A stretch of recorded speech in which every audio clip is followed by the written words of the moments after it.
In this video, I'm going to show you fully how rendering actually works.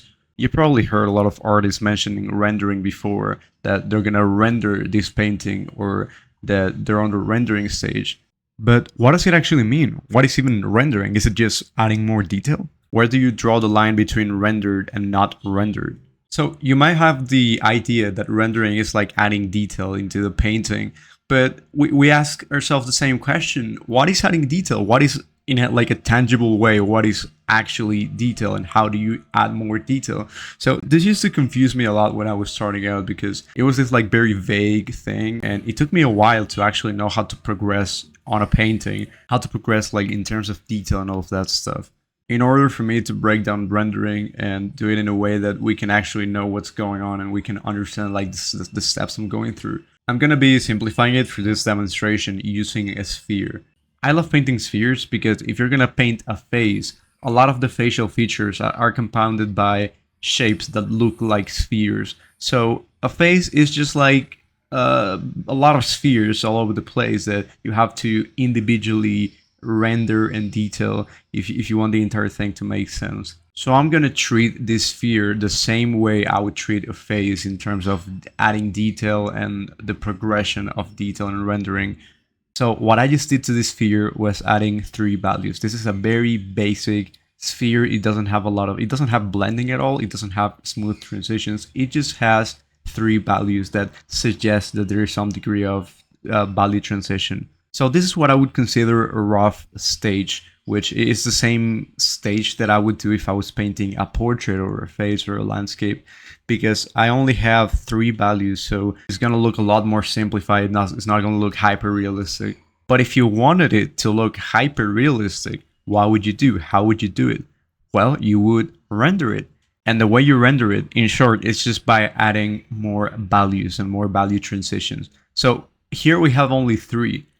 And what I'm going to be doing is adding more. I'm going to keep adding more and more and more value transitions to this sphere.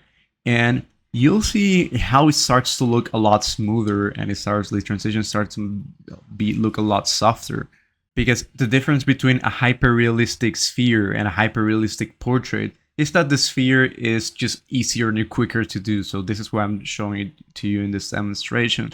But you can still have a hyper-realistic sphere, because it's a shape at the end of the day, just like a nose or an eye. Those are shapes. It's just basically the same process to render a sphere than to render a nose or to render an eye, because those are also spheres, kind of like a nose and an eyeball are shaped like spheres pretty much. If you focus on doing the same process just like we're doing with the spheres, which is basically just adding more values and adding more depth. Because when we add more values, we're actually adding more depth. It doesn't even have to do a lot with blending, but yeah, blending also helps to make the entire thing look a lot more finished. So yeah, maybe for the sake of keeping the concept simple and not confusing our brains, we can replace the word rendered for finished. So instead of saying that the sphere is rendered, we can say it's finished. It's more finished than rendered, but it's basically the same thing. And this is me simplifying the process with spheres, but the idea is that when it comes to painting more complicated stuff like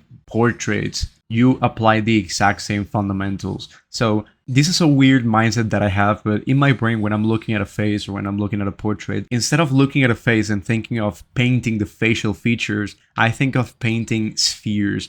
I think of whenever I'm painting the nose or the eyeballs. And I mention this too mostly because these are like the 2 more obvious things that look like spheres. And it is also maybe like the cheekbones or the forehead or the chin, because they reflect light in a similar way. So in short, I'm not painting a face. I'm painting a bunch of spheres that happen to be close together and kind of blend with each other. To show this concept a little bit better, I'm going to be making 2 studies, and I'm going to try to render them as much as I feel necessary, because there are also degrees of rendering. You can have very hyper realistic levels of rendering, and then you can have a just barely rendered painting, which is more of my style, of my personal preference. I don't really enjoy hyper realism too much. And I'm also going to do it in grayscale so you can see a little bit better how I interact with the values without color, kind of getting in the way and making the process a little bit harder to follow along. So here I have this photo that I'm going to be painting. I'm going to be painting this statue, And I'm gonna have it here on my left side so you can kind of see why I do the decisions that I do. And I'm gonna be painting this with these brushes that are like charcoal brushes. So it might look like I'm drawing, but I'm actually painting. I'm because it has like this drawing style, but whatever. I'm gonna be painting this portrait, and I want you to pay attention to the way I do it, to the way I approach the painting, because I'm not gonna make a sketch, not for this one. I'm only gonna focus on the values and the shapes, just like I did with the sphere. So in my mind, this is the basically the same way I do it with like I render the sphere. So here I'm gonna start, I'm always starting with the shapes. I'm starting with the dark shapes. And what I always do on this starting point is that I simplify the values. I basically simplify them in two. So I have this white color, like the color of the background, which is like a very light value. And then I have this dark value. And I'm carving the shapes out of this. As you can see, it's almost like a value distillation. Like I'm first beginning with about two values because it's just easier to at least get the proportions right when you approach it this way. It's kind of like my way of sketching. I'm also using a blending brush. So with the sphere that I showed you, I was using like a different brush, and instead of blending directly the values, I was kind of manually picking lighter values, so you have like a smoother transition. But let's say I was color picking or manually picking the values and making the transitions by hand.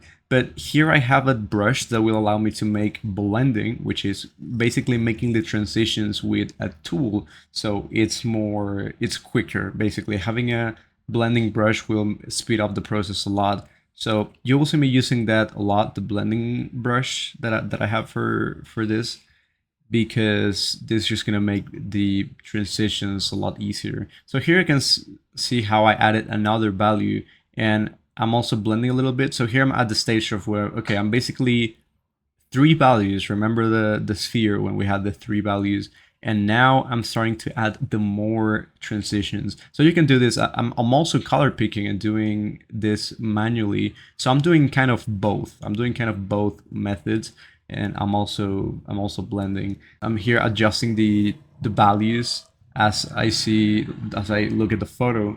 In my mind, okay, I need to adjust it. This should be a little lighter, and yeah, it's mostly about values. What you have to know about rendering is that you have to keep adding more values from a point where you barely have two or three values, because you always want to start with a low amount of values. You don't want to start painting like this right away. Like if you're a beginner, if you already know what you're doing, you can like as you can see I'm doing here, I'm blending and making transitions in the beginning. But if you are still figuring it out how to, the entire thing, how to render, how to use the values, is just do it the same way I did the sphere, where you start with only two or three values, and then you make more transitions, and you move on to the lighter values, until you have tackled the entire value range. So you can see here I'm starting to blend, even if it's very subtle. Like you can see the wings here in this case, like the edge of the wings are kind of blending. It has like this transition, and you can express that you with just one value. You can divide like that shape and the wing, like the dark and light areas, in only two values. But here I'm doing the blending because I actually wanted to make this a little look finished. And this is basically the entire process. And the reason why I would spend more time like refining the shapes and refining the painting, for me, refining is just making sure the shapes look on point, they look accurate and spot on, and also making sure that the values are also accurate, making smoother transitions every time. So we can say rendering, in short, is just making a lot more value transitions, because that's going to automatically add more depth. So you can see here the way I'm starting to move with the face. And this is very interesting because here, this face, I like this reference because it's very simplifiable, even like especially the face. You can simplify it in basically two values. And that's what I did basically. You can see the two values here. So what I started doing is carving the shapes in two values, only two values, okay? There's nothing complicated going on here. And then once I feel like the proportions were accurate and that the shapes were in place, I was able to, make more transitions, add more values, and add more blending in general. Like, so blending is not essential, like having a blending tool like I do, but it's just like an extra thing that will speed up the process and make the entire thing look a little bit more fancy. But you really don't need it. Like, you can get away with having good looking stuff without having a blending tool. You can rely on the picking your own values manually and making your own transitions by hand, like color picking into the gradients, or just using the sliders to make your values lighter. Which is another thing. You also want to go from you always want to go from dark to light, okay? So you want to progressively make your values, like let's say rendering is just adding more values. You want to start from the darkest value, okay? And then you move to the lighter values. You don't want to start from the lightest value and then move on to the darkest, because that's gonna, when you try it, you'll notice how unpractical it is. But having this mindful decision of doing it this way will improve a lot your mindset. So always start from like dark to light, and that's going to improve your workflow as well when you do it this way. So you can see I'm starting to add the shapes, and some shapes are not rendered fully. Like you can see the arm, the left arm is not very rendered. And of course I ended up blending it a little bit and making it look more finished in the end.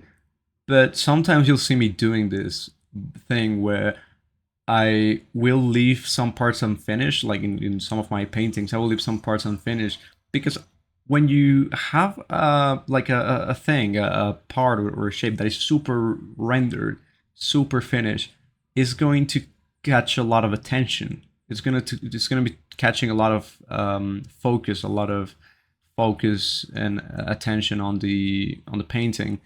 And sometimes if I want the face to be the main focus of the painting, I'm not gonna fully render the clothing or the arm or the hand, whatever. So here I wouldn't. Well, we're moving here to the next painting, but I left parts like the hand very unfinished because I didn't want it to compete too much with the face, or I didn't feel like it would be super relevant or super interesting.